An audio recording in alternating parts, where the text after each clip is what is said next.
십자가의 도라는 제목으로 은혜를 나누려고 합니다. 우리가 만약 누군가를 한정된 시간에 전도를 하자고 한다면 창세기부터 요한계시록까지 다 이야기할 수 없을 것입니다. 그러면 무엇을 이야기해야 할까? 어떤 이야기가 전도의 핵심이 될까? 그것은 바로 십자가를 지신 주님입니다. 극복할 수 없는 죄로 인해 멸망할 수밖에 없는 인간에게 하나님께서 사랑을 베풀어 주셨는데 그 증거가 아들 그리스도를 보내주시고 그를 십자가에 못 박게 하신 것입니다. 저번 주에는 이게 속량 지불된 것이라 했는데 오늘은 무엇이냐? 그것은 비밀이라는 것입니다. 우리의 죄와 형벌을 대신 받게 하시고 하나님의 자녀로 삼아주신 그 놀라운 은혜를 우리가 믿음으로 받아들일 수 있는 것, 이게 비밀이라는 것입니다. 하나님이 세상을 이처럼 사랑하사 독생자를 주셨으니 이는 저를 믿는 자마다 멸망치 않고 영생을 얻게 하려 하심이라. 성경에는 정말 많은 이야기가 있지만 그 모든 가르침이 결국에는 이 복음을 향하고 있습니다. 십자가를 지신 예수님의 이야기인 것입니다. 그런데 이 십자가의 길이 오늘 말씀해 보면요, 유대인들에게는 거리끼는 것이고 헬라인에게는 미련한 것이라고 언급됩니다. 이 당시 기독교를 한번 상상해 보겠습니다. 아직 겨자씨만하게 작았습니다. 인간적으로 눈으로 보기에는 문화적으로도 수천 년의 역사를 가진 유대교와 비할 바가 없고 규모적으로 본다면 그 로마에 비하면 아무것도 아닌 것입니다. 그러니 단순히 그 몇십 년 만에 예수가 십자가에서 죽었다고 그 3년 가르친, 예수님께서 공생에서 가르친 기간이 3년이거든요. 3년을 가르치시고 형장의 이슬로 죽어간 청년 예수.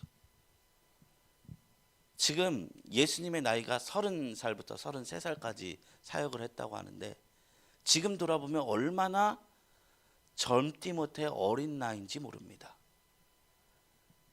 제가 참 묘한 경험을 합니다. 예수님께서는 이제 우리가 신적인 존재로 인식하기 때문에 그런 생각을 조금 안 해봤을런지 모르지만 저는 예수님이 항상 어른으로 느껴졌어요. 어릴 적부터 믿었을 때. 그러다가 나이가 30쯤 돼서 교차되는 시점이 왔습니다. 그리고 1년 지날 때마다 선명하게 드러난 것은 어떻게 그 연세, 그 나이에 물론 신적인 어떤 그런 권능과 그런 것이 있겠지만 그 나이에 하나님의 비밀을 그 30살 청년이 말하는데 정말로 못 받아들였겠구나. 나라도 그렇겠구나.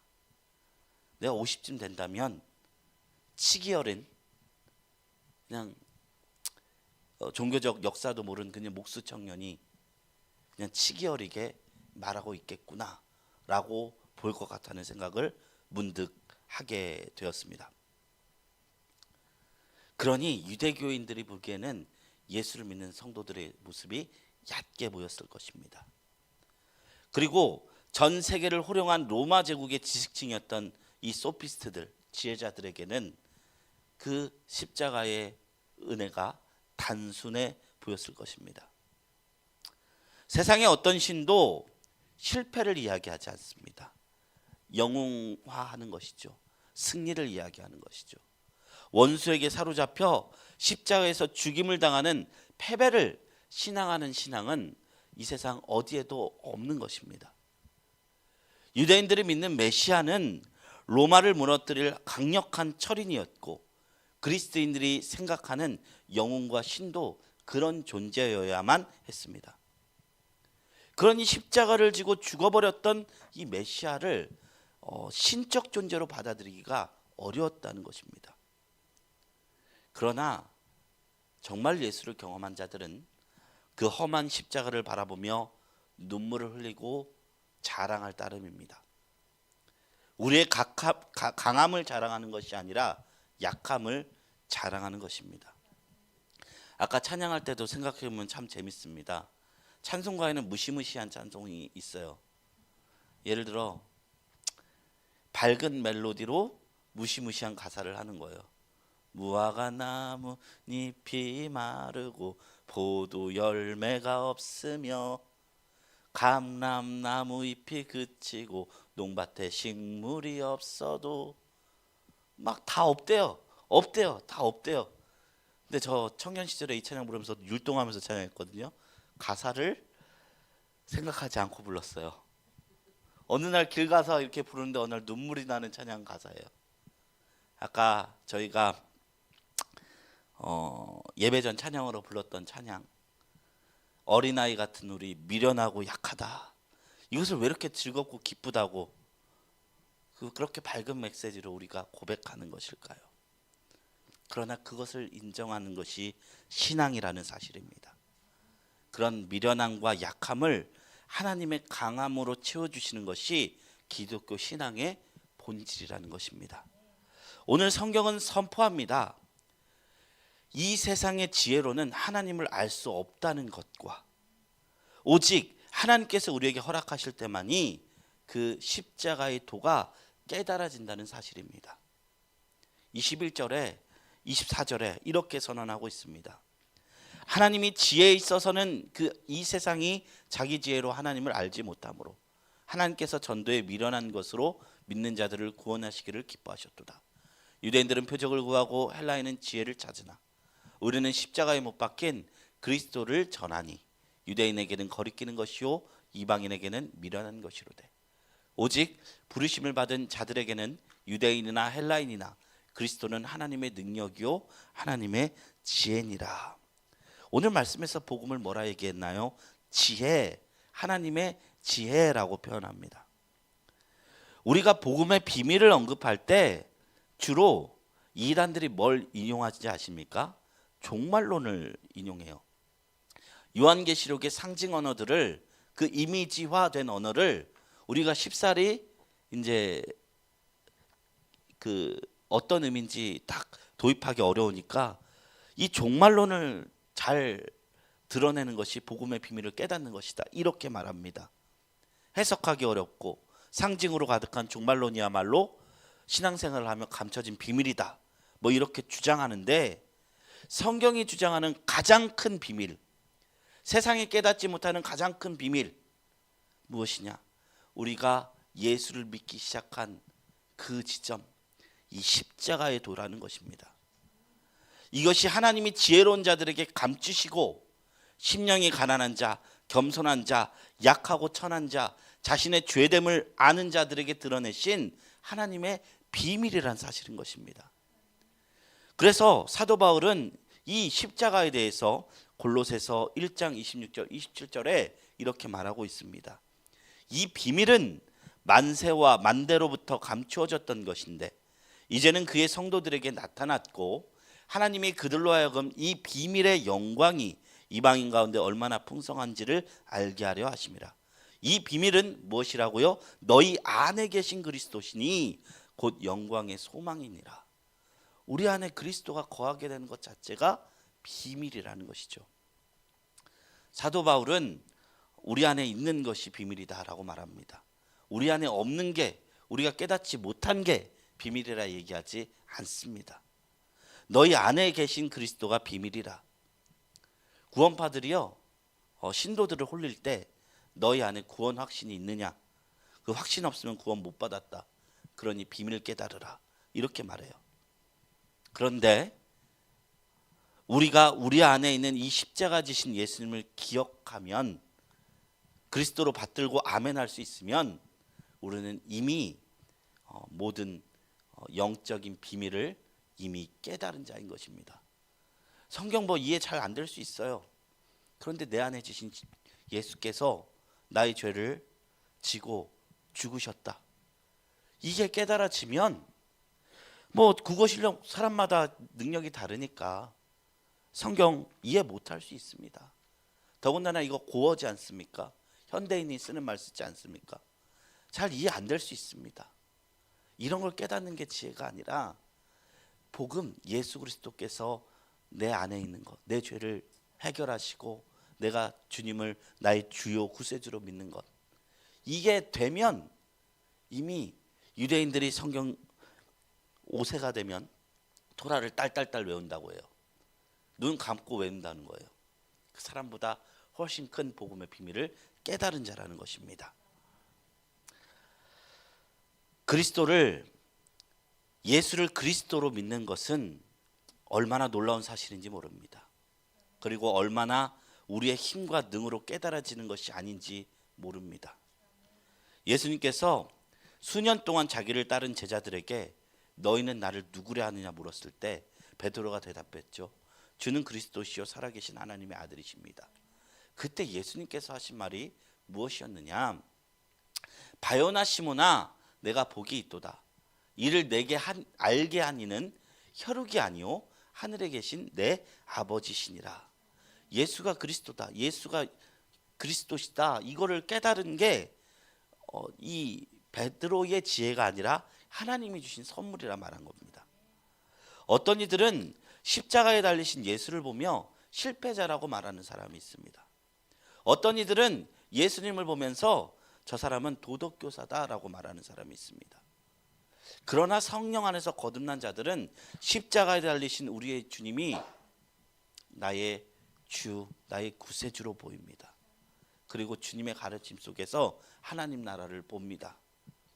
그래서 고린도전서 12장 3절에 말하기를 그러므로 내가 너에게 알리노니 하나님의 영으로 말하는 자는 누구든지 예수를 저주할 자라 하지 아니하고 또 성령으로 아니하고는 누구든지 예수를 주시라 할 수 없느니라. 이렇게 말씀하셨습니다. 예수 믿는 건 내 힘이 아니라 내가 내 국어적 능력으로 해석한 능력이 아니라 성령으로 말미암는 것, 하나님으로 말미암는 것이라고 성경은 우리에게 이야기하고 있는 것입니다. 그래서 믿음은 곧 은혜입니다. 공간적으로는요, 우리는 지구 반대편에서, 시간적으로는요 2000년 전에 돌아가신 그 예수를 부활 승천하셨다고 믿고 보지도 못하고 귀로 듣지도 못하지만 그리고 손으로 만져보지 못했지만 그분이 주신 십자가가 나의 죄 때문이라는 것을 우리는 믿고 있습니다. 마음속 깊이 깨닫고 있습니다. 이는 예수님의 제자였던 도마도 쉽사리 하지 못했던 것입니다. 도마는 3년간 예수를 따르고 부활하셨다는 다른 제자들의 소식을 들었을 때 나는 도무지 믿지 못하겠다. 예수님의 그 뚫린 손에 손가락을 넣어보고 옆구리에 손을 넣어봐야만 내가 그걸 믿을 수 있겠다. 이렇게 말했어요. 그때 예수님께서 쫙 나타났죠. 그러니까 도마가 감히 이걸 넣을 생각도 못하는데 예수님께서 뭐라 말씀하냐? 너는 나를 본고로 믿느냐? 보지 못하고 믿는 자는 복되도다. 그런데 우리 모두가 예수를 보지 못하였으나 사랑합니다. 예수를 보지 못하였으나 나의 주로 믿습니다. 베드로전서 1장 8절에 이르깁니다. 예수를 너희가 보지 못하였으나 사랑하는도다. 이제도 보지 못하나 믿고 말할 수 없는 영광스러운 즐거움으로 기뻐하니. 이게 과연 오늘날 예수를 믿고 있는 모든 성도들에게 성경이 이야기하고 있는 기쁨의 탄식이라는 것입니다. 이 말씀처럼 우리는 주님을 믿을 뿐 아니라 주님을 위하여 봉사와 헌신과 예물과 사랑을 드릴 수 있습니다. 이게 어떻게 가능한 것입니까? 하나님의 깊은 신비요 신앙의 비밀이요 성령의 사역인 것입니다. 성령은 바람과 같다 했어요. 바람이 눈에 보입니까? 보이지 않습니다. 그러나 바람은 어떤 역할을 합니까? 흔들리는 나뭇가지를 보면서 바람의 존재를 인식합니다. 코끝에 지나가는 그 바람을 통해서 바람의 존재를 인식합니다. 저는 성령님을 어떻게 인식하냐면 성도들의 모습을 보면서 성령님을 인식합니다. 성도들을 통해서 지금도 예수 믿는 자들이 나오는 이 현실을 통해서 성령님이 지금도 어제도 오늘도 일하시고 계시는구나. 그것을 바라보게 됩니다. 그렇기 때문에 우리 안에 계신 성령님, 이 믿음이 하나님의 선물이심을 기억할 때 우리는 이 신앙의 모든 것이 어디에서부터 비롯되었는지를 반드시 알게 되고 흔들릴 때 우리가 돌아가야 할 지점이 어딘지 반드시 찾을 수 있을 줄로 믿습니다. 고린도전서 2장 11절부터 12절에는 다음과 같이 이야기하고 있습니다. 사람의 일을 사람의 속에 있는 영 외에 누가 알리오? 이와 같이 하나님의 일도 하나님의 영 외에는 아무도 알지 못하느니라. 우리가 세상의 영을 받지 아니하고 오직 하나님으로부터 온 영을 받았으니 이는 우리로 하여금 하나님께서 우리에게 은혜로 주신 것들을 알게 하려 하심이라. 하나님으로부터 온 영을 받았을 때 하나님이 우리에게 은혜로 주신 것이 무엇인지 드러난다는 것입니다. 그러므로 이 사순절을 맞이해서 성령 안에 거하고 이제 성령님께 기도하고 늘 기도할 때 성령님 제 마음에 알려주세요. 신앙의 본질에 대해서 알려주고 주님 우리가 좌로 우로 흔들릴 때 어디로 가야 하는지 깨닫게 해주세요 라고 하면은 성령께서 어떤 방식으로 역사하시냐, 우리에게 은혜로 주신 것들을 깨닫게 하신다는 거예요. 근데 그 중에서 가장 근본적인 은혜가 뭐냐? 죄사함의 구원이고 예수로 인한 우리의 구원, 그것이 은혜다라는 것이 깨닫게 된다는 것입니다. 에베소서 2장 8절에서 9절에 말씀하고 있습니다. 너희는 그 은혜에 의하여 믿음으로 말미암아 구원을 받았으니 이것은 너희에게서 난 것이 아니요 하나님의 선물이라. 그리고 고린도전서 12장 3절에 말하기를 그러므로 내가 너희에게 알리노니 하나님의 영으로 말하는 자는 누구든지 예수를 저주할 자라 하지 아니하고 성령으로 아니하고는 누구든지 예수를 주시라 할 수 없느니라. 이렇게 말씀하고 있는 것입니다. 지금까지 읽었던 모든 성경의 말씀이 복음의 비밀성과 하나님으로부터 주어진 것을 이야기하고 있습니다. 비밀은 왜 비밀일까요? 모두가 깨달을 수 없기 때문에 비밀인 것입니다. 하나님의 그 말씀이 땅에 뿌려져도 열매를 맺는 것은 오직 옥토와 같은 밭에서만 그 열매를 맺는 것입니다. 우리는 그냥 이 자리에 온 것 같을지라도 모두 좋은 밭이 되어서 그 복음의 말씀을 피워내고 열매를 맺었기에 지금 예배의 자리에 나와 있는 것입니다. 세상의 지혜와 역사와 종교적 기품과 예술로서 이룰 수 없는 것입니다. 이것이 복음의 비밀을 하나님의 은혜로 깨닫게 된 자들의 모습입니다. 그걸 알았기에 사도 바울은요, 자신이 가진 학력, 지위, 부, 사역의 열매들로 오늘 고린도인들에게 자신의 사도적 능력을 과시하지 않고 있습니다. 어쩌면 이 고린도 지방은요, 그리스 쪽 지방이기 때문에 지식과 강함을 드러내면 오히려 고린도 지역에 더 효과적으로 통할런지도 모릅니다. 실제로 고린도후서에서는 너무나 이제 고린도 교회가 이제 성경에서 말하는 그 교회 중에서 가장 말 안 듣는 교회였어요. 사도 바울이 가장 고생했던 교회였어요. 그래서 고린도후서에서는 자신의 사도성을 증명하기 위해 딴 데는 교회에 문제가 일어나는데 고린도 교회는 사도 바울이 사역자로 인정도 안 해요. 근데 그들에게 자신의 사도성을 인정하기 위해서, 증명하기 위해서 내가 했던 사역의 열매들을 말해요. 누가 말씀을 전하느냐? 나도 더 전했다. 그들이 유대인이냐? 정신없는 소리거니야. 나는 더 유대인들의 유대인이라. 그리고 가말리아의 문화에 있었고 또 로마의 시민권을 가지고 있고 또 그리고 막 이것저것 얘기하면서 스펙적으로 본다면 너희들이 숭상하는 그 거짓 교사들보다 내가 떨어지는 것이 하나도 없다라고 이야기해요. 그런데 그때 그 뒤에 뭐라고 말하냐면 나의 어리석은 것을 좀 용납해 달라라고 말하면서 말해요. 왜냐? 자랑과 과시의 목적이 아니었기 때문입니다. 그 대신에 사도 바울이 그 설명의 끝에 덧붙인 게 뭐냐? 그것은 내 자랑거리가 아니다. 내 스펙은 자랑거리가 아니다. 나의 약함이 자랑이라고 이야기합니다. 그래서 사도 바울은 내가 너희를 위하여 십자가에 달리지 않았다고 이야기하고 바울파, 게바파, 아볼로파, 그리스도파로 분열되어 있던 이 고린도 교회에 복음을 바라보자고 이야기합니다. 우리가 사분오열되지 말고 십자가만을 바라보자고 말씀하고 있습니다. 주님이 지신 십자가를 보라. 그리고 우리가 지고 갈 십자가를 보라. 내가 십자가에 못 박히신 주님 말고는 더 이상 도무지 알지 않기로 했다. 오히려 이 모든 것을 배설물로 여긴다. 십자가를 우리 중심으로 둘 때 우리는 흔들리지 않고 우리가 가야 할 바를 분명히 깨달을 수 있음을 사도 바울은 최선을 다해서 변증하고 있는 것입니다. 예수님께서도요, 공생의 기간 동안 우리에게 가르쳐 주셨던 수많은 교훈을 십자가를 통해서 증명하셨습니다. 자기를 부인하라는 것 십자가로 증명하셨습니다. 원수를 사랑하라는 것 십자가로 증명하셨습니다. 높은 데 마음을 두지 말고 낮은 데 두라는 것 십자가로 증명하셨습니다. 나의 뜻대로가 아니라 하나님 뜻대로 살라는 것 그 십자가로 증명하셨습니다. 헌신, 봉사, 겸손 모든 것이 다 주님이 주신 십자가의 길에 담겨져 있다는 것입니다.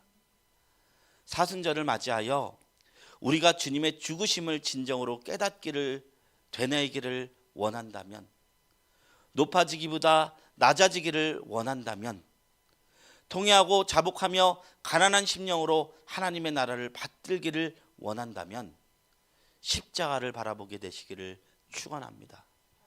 우리의 분열과 죄의 울타리에서 벗어나게 될 줄로 믿습니다. 우리의 그 험한 십자가를 바라보는 것들이 우리를 더 자유롭게 하실 것입니다. 우리를 더 정결하게 할 것입니다. 우리를 더 하나님의 옆으로 이끌 것입니다. 이 은혜가 깨달아지는 저와 여러분들이 되기를 주님의 이름으로 축원합니다. 이제 말씀을 맺겠습니다. 하나님께서는요, 논리 정연한 증거가 아니라 꾸밈 없는 겸손한 마음에 응답하십니다. 교회는 지식과 지혜를 뽐내는 공동체가 아니라 십자가를 자랑하는 공동체인 줄로 믿습니다. 십자가를 겸비하여 낮아지는 공동체, 그것을 통해서 주님의 영광을 자랑하는 공동체입니다. 하나님께서는 오늘 본문 말씀을 통해서 주님의 나라를, 그 영향력과 지혜와 권세와 정사를 십자가를 지는 자들이 행하는 전도에 미련한 것으로 세우시겠다 말씀하셨습니다. 사도 바울은 세상 지혜를 십자가 앞에 부쉈습니다. 그 안에서 우리도 우리의 내면을 점검하여 십자가의 마음으로, 겸손으로의 마음으로 채우고 십자가를 짊어지기를 결심하는 모두가 되기를 축원합니다.